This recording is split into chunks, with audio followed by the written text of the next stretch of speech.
Podquest. Mythologies. Let's switch over to talk about our beloved Conquest universe, Yes, Mortal Kombat, please. here for a minute.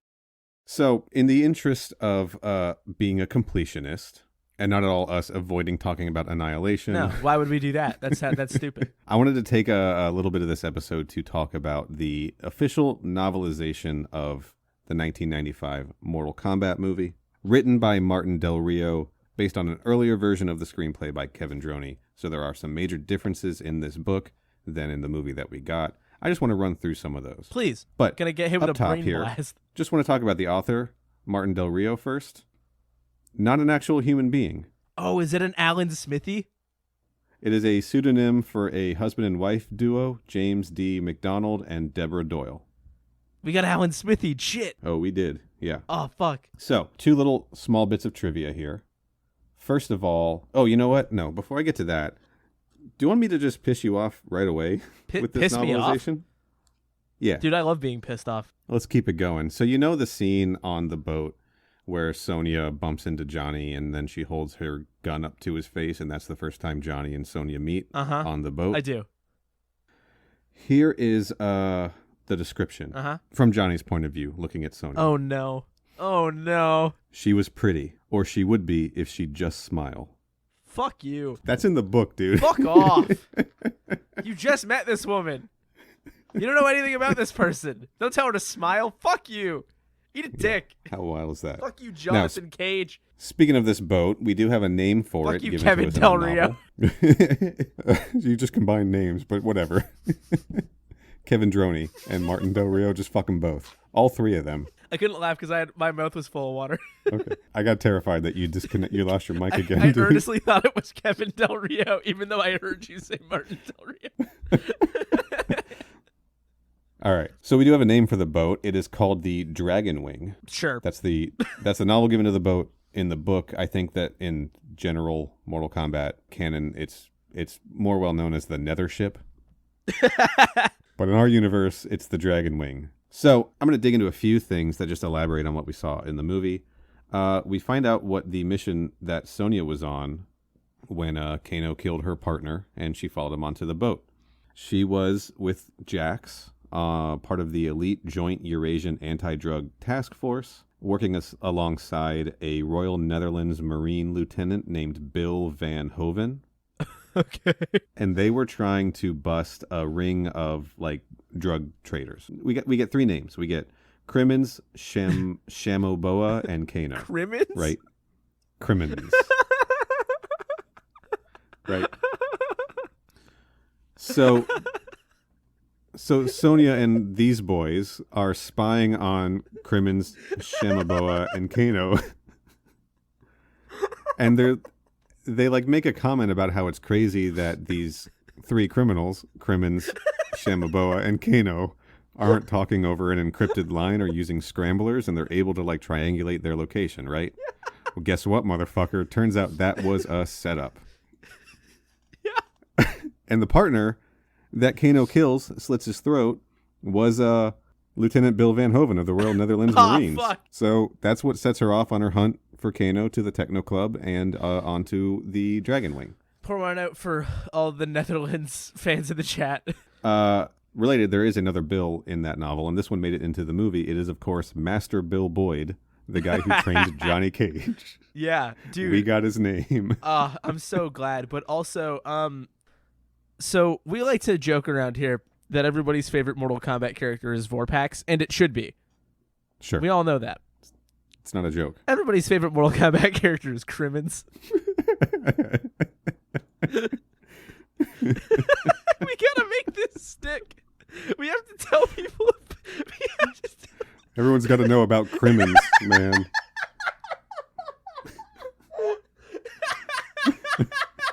Get the word out about Crimmins. Crimmins in Mortal Kombat 12. Fucking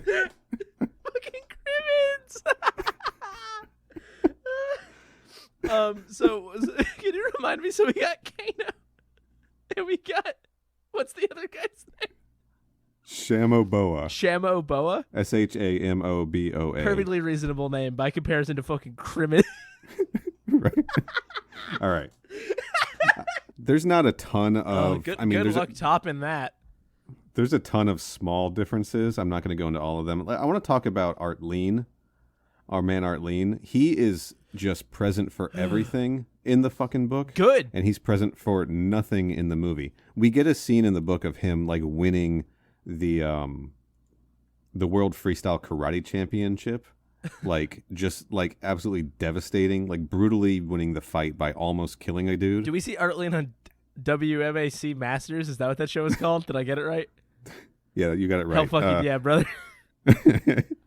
Yeah, he's just there all the time, right? He's there. He gets invited after this fight. He gets invited. He finds a scroll inviting him to the tournament. He's like, we follow Art Lean onto Shang Tsung's island as everyone is arriving. He's hanging around the banquet more. He's watching Johnny Cage fight. Johnny Cage is watching him fight. He's present for the Scorpion fight as a spectator in the book. Like, he's everywhere. He's all over the place. Still gets killed by Goro, but Art Lean was like Art Lean was the Cole Young of the Mortal Kombat novelization, basically. Again, there's no reason Art Lean should not be in the movie. So he got, shafted pretty good. Jax also got shafted pretty good. There's a whole subplot in the novelization. I don't know for sure if that was in the script. I haven't read the earlier version of the script, right? But there's a whole subplot of him after Sonia gets on the boat tracking down Sonia. He finds this dragon medallion that I don't know where he found it. I missed that page or something, but he finds this dragon medallion and they call in this expert on underground fighting tournaments named Crimmins. No, it's named Mr. Chu, right? And Mr. Chu sends Jax to the Temple of the Order of the Light, and he talks to Liu Kang's great-grandfather. Like, he's involved in the story, like, back on Earth, connecting to these things, at least in the book, presumably to set him up for being more present in the sequel if they got one. But, yeah, Jax also got majorly cut out of that movie. I don't even know if we mentioned Jax when we talked about the movie, because he said... I don't think we did. Because he was in, like, we saw him once. He had, like, 2 lines, right? We saw him at the Techno Club, and we saw him when Sonya was getting on the boat, and that was it, right? Yeah, mortal support, really. I'm going to go back to the boat for a minute, because there's a segment on the boat where they're exploring the Dragon Wing after, like, the confrontation with Scorpion and Sub-Zero and Shang Tsung. They're exploring the cargo area of the Dragon Wing, and apparently it's just full of human bones and skulls. That's pretty fucking metal. Yeah. I want the version of the movie that is only this book. It's not the script that this book is riffing on. It's this book. Except you fix everything Johnny Cage has to say. And while they're on the boat, there's a lot more of like Liu Kang coming to terms with the fact that like he lost his faith, and because he left the temple, his brother died, and all of this stuff was true, and like coming around to like getting back into like believing everything, in a lot more detail than we got in the movie. Because in the movie, he still stays kind of like he's still got, what did you call it? That cool American style. I think I did. Yeah, but he's a lot. It's almost. He's a lot more like how he is in Journey Begins in this book, where he's just like more of a diehard Order of Light guy. He gets back into it quicker. Okay. Yeah. Should I read this book? Yeah, I'll give you a PDF if you want. Right. For but sure. like, so here's Mortal Kombat. So like, picture your average Mortal Kombat fan, or me, whichever works. Okay. Would you recommend this book to somebody to just be like, hey, do you like books in Mortal Kombat? Honestly, I would, because there's some wild shit we're going to get into in a minute here. Okay. Stuff that I think you're particularly going to find funny. Funnier than Crimmins? Maybe for you the answer is no, because I'm about to tell you all the stuff I think you're going to like. Okay. All right. So we also get a much bigger scene of the Great Feast. You know how like I was bitching that like they drag the food in and then they wreck up all the fucking tables. And that's the end of it, right? Which is a power move, sure. But yeah. Oh, this ties in. I'm going to just lump it all together. We get to know some of the other fighters between, like, the entering the island and the Great Feast scene, right? So we're following Art Lean into the banquet, and he notices all these other fighters. He among chosen Earthrealm warriors coming to this temple, Corey, there's a group of 5 teenagers. What? A man in a black tuxedo. Okay. And a famous pro football player. Uh-huh. So now Artleen and Sonia and the boys are in the banquet, and they're looking around and noticing that the banquet hall is full of literal monsters. What? Like dudes that look like the weird monster dudes in the statue garden. You know, the Outworld statues that are all over the place? Yeah, they're in there, in the flesh. There's also a chimera. There's a monster in there with an eagle's head, a lion's body, and a snake tail. And there's also 5 teenagers. And then there's 5 teenagers, a dude in a tuxedo. There's also 2 guys sitting at a table named Brad and Ryan.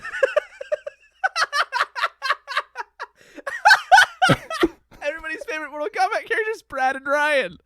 Oh, the boys, they're here, my boys. There's a professional skier named Pete. How did these people end up at this big fighting tournament? And of course, there's Pete's good friend Jesse. They're all at the tournament also. Do we know who is the football player, like a real football player? He's never named, no. It just said Artleen recognized one of them as a professional football player. In my head, the 5 teens are a boy band. Yes. Yeah, in sync went to 98 degrees. Went to Mortal Kombat. Went to Mortal Kombat. Yeah. I know that was 3 dudes. Please, nobody correct me. I don't care. It's LFO. LFO is there. They can't eat the food because it makes them sick. Yeah, exactly right. Yeah.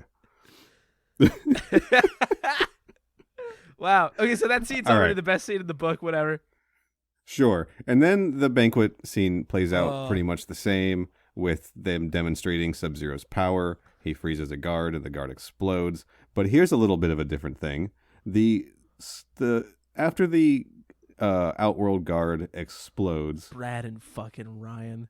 Sonia reaches down, picks up a frozen bloody piece of the guard's head, and says to one of the people serving the banquet, "Waitress, take this back to the kitchen and warm it up for me, okay? It's a little cold."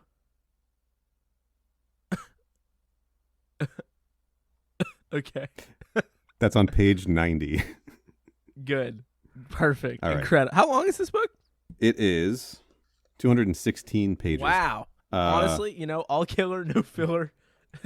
Pete and Jesse are here. Brad and Ryan. How are they getting introduced to random people who are just... How did those people get there? How did they get to the fantasy fight island? This man skis for a living. I don't know what to tell you, man. Dude, that sounds better than the fucking new movie for sure. So, after the banquet, we've got a nice scene where Art is like finding his lodging and goes out into a field and is like practicing his kata and training and stuff. And he just gets rolled up on by like 4 dudes with knives and just like roundly beats the shit out of all of them. So, Artleen rules. He got another fight scene. We get a fight, quote unquote, between Sonia and Jade, who was not in the movie. And I say Jade, it is Jade, but I say fight, quote unquote, because what happens is Sonia bows to her at the beginning of the fight. Jade bows back, and as Jade is bowing back, Sonia just kicks her in the face and knocks her out. Not cool. There and are the like fight is over. There's like unspoken, like professionalism rules. Yeah. There's a lot less of God, imagine Sonia was dismissing Jade like that too. Good character Jade. Sonia was snarky in the movie, but in the novelization, she's just a psychopath with like no honor or anything. It's kind of nuts, right?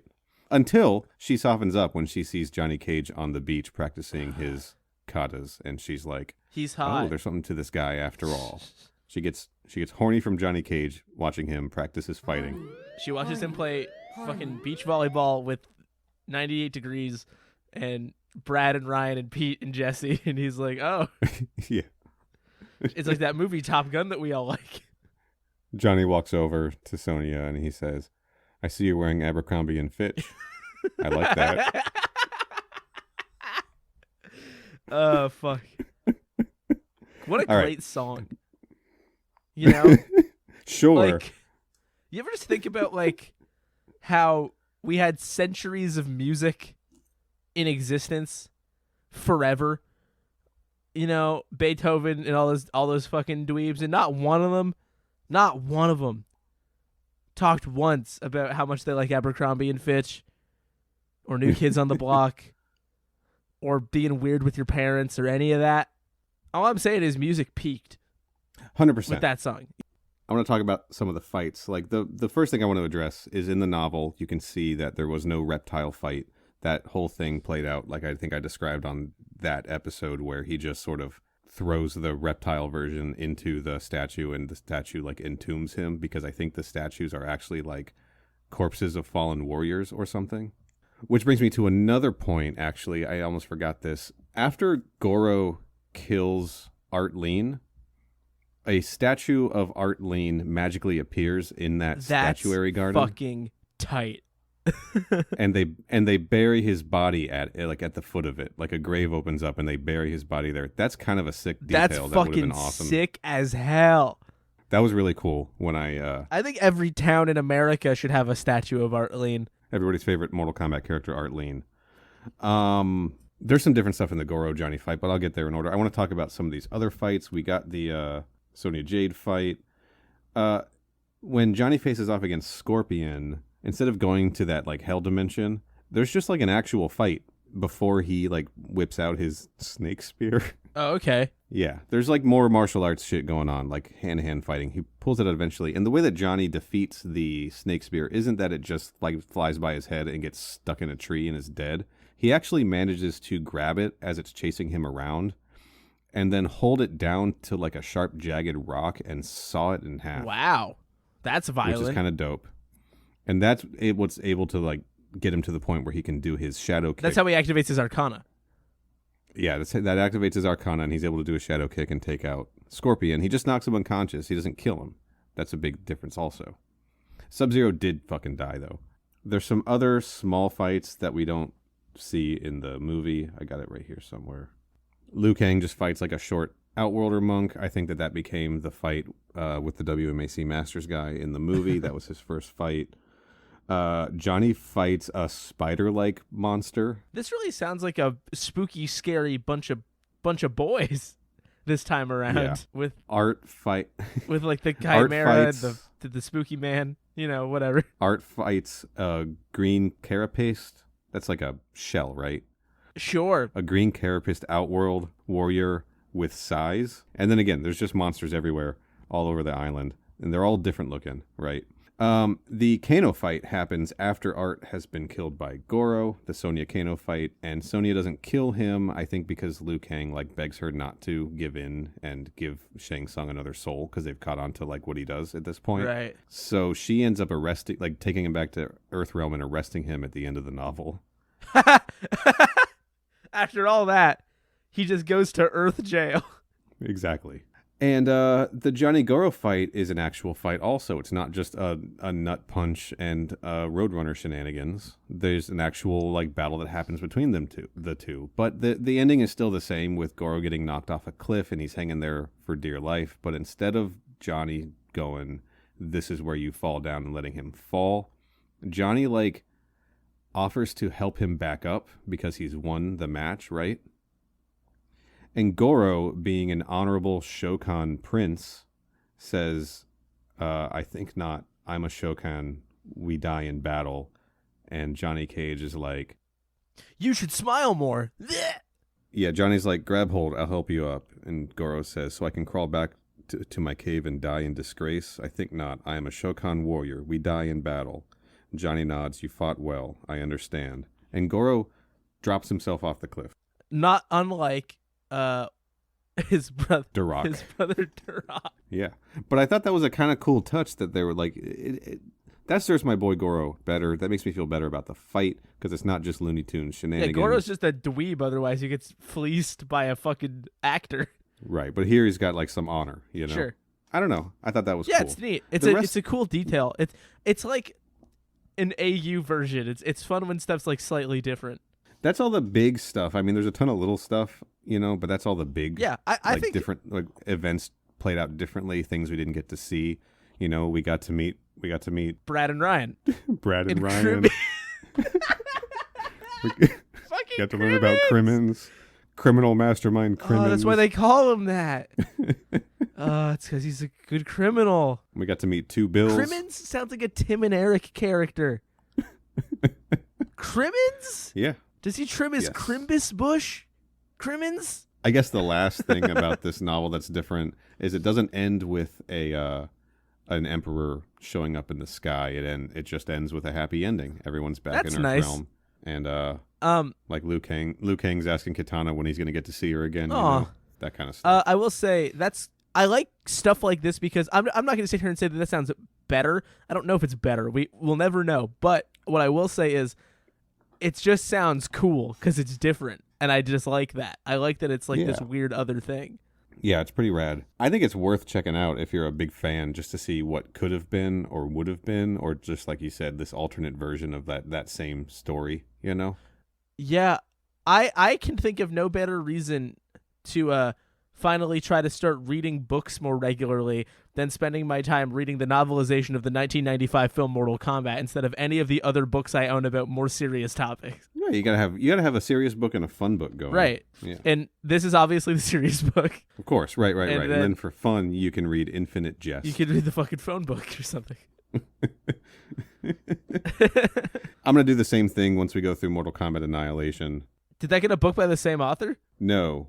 I don't know who wrote it. There's literally no author on the cover. I'm looking at it right now. Ooh, we got, speaking of this is like getting Alan Smithy turboed. A novel by Jerome Preisler based on a story by Lawrence Kazanoff and Joshua Wexler and John Tobias. And the screenplay by Brent V. Friedman and Bryce Zabel. Cannot believe... That's so many names. That's 68 people were involved in the writing of that book. I wonder how Annihilation ended up being such a fucking mess.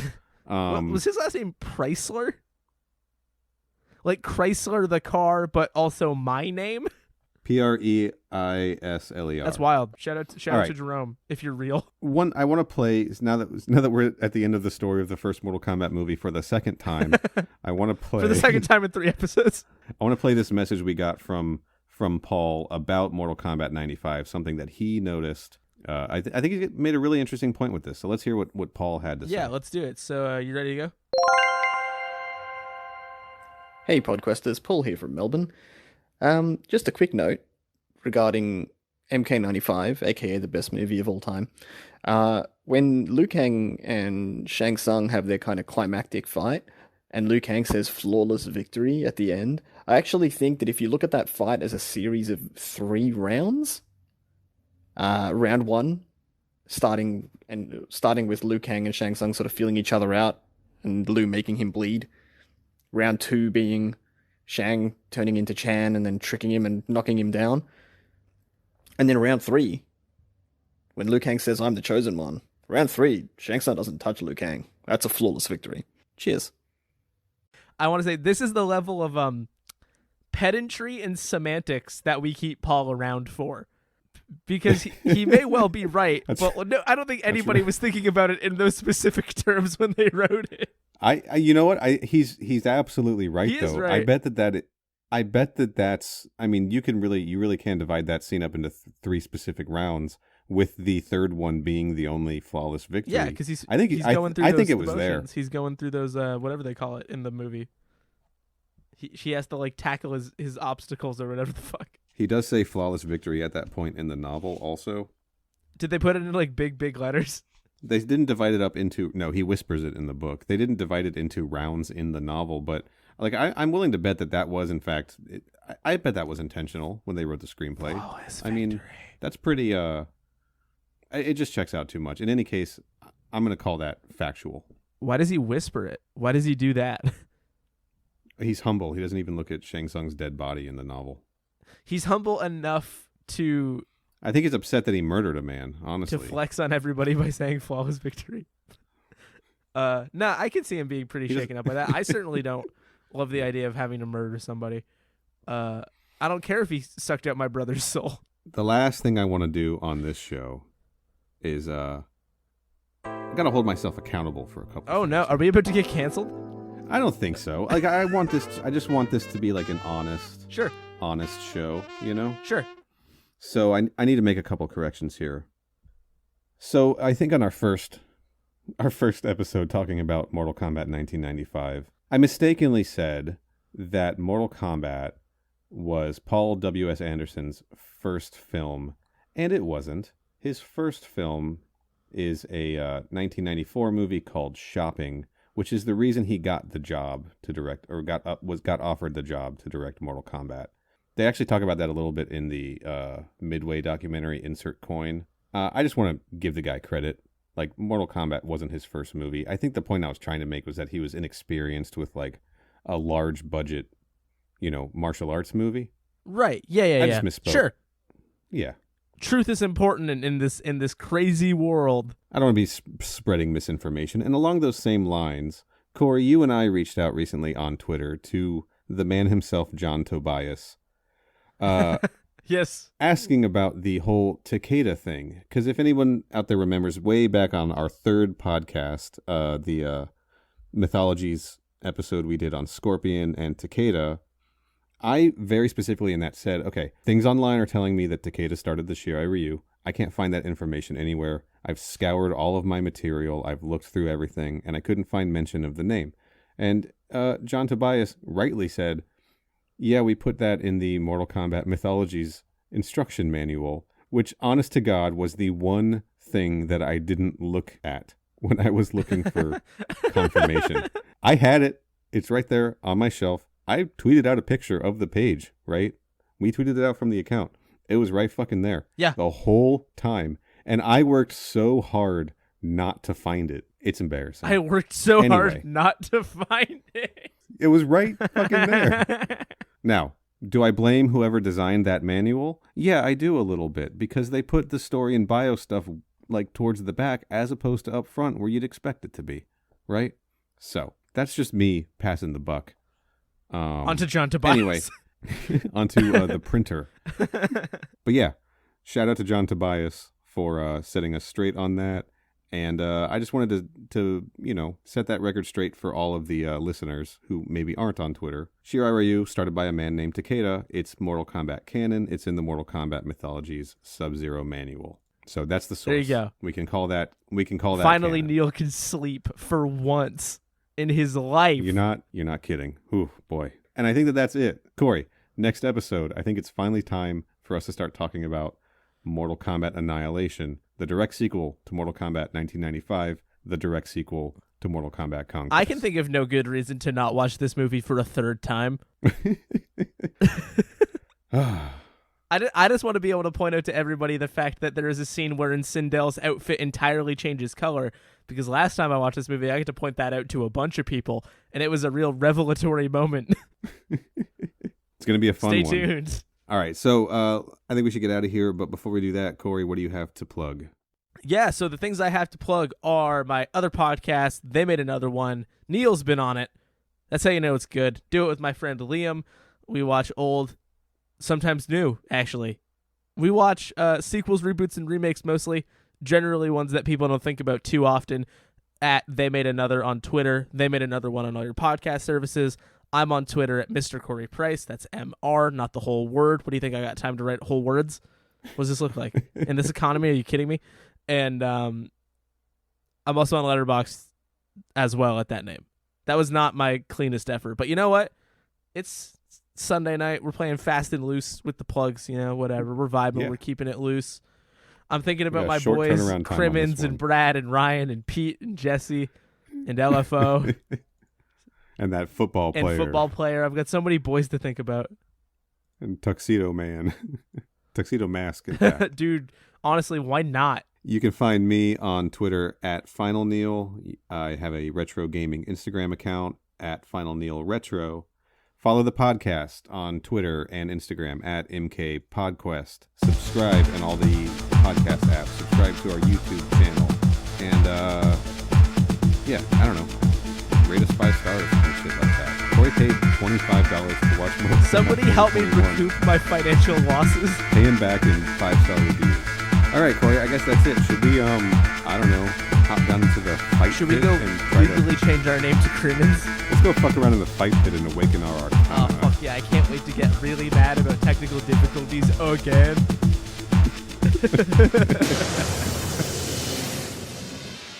We did it.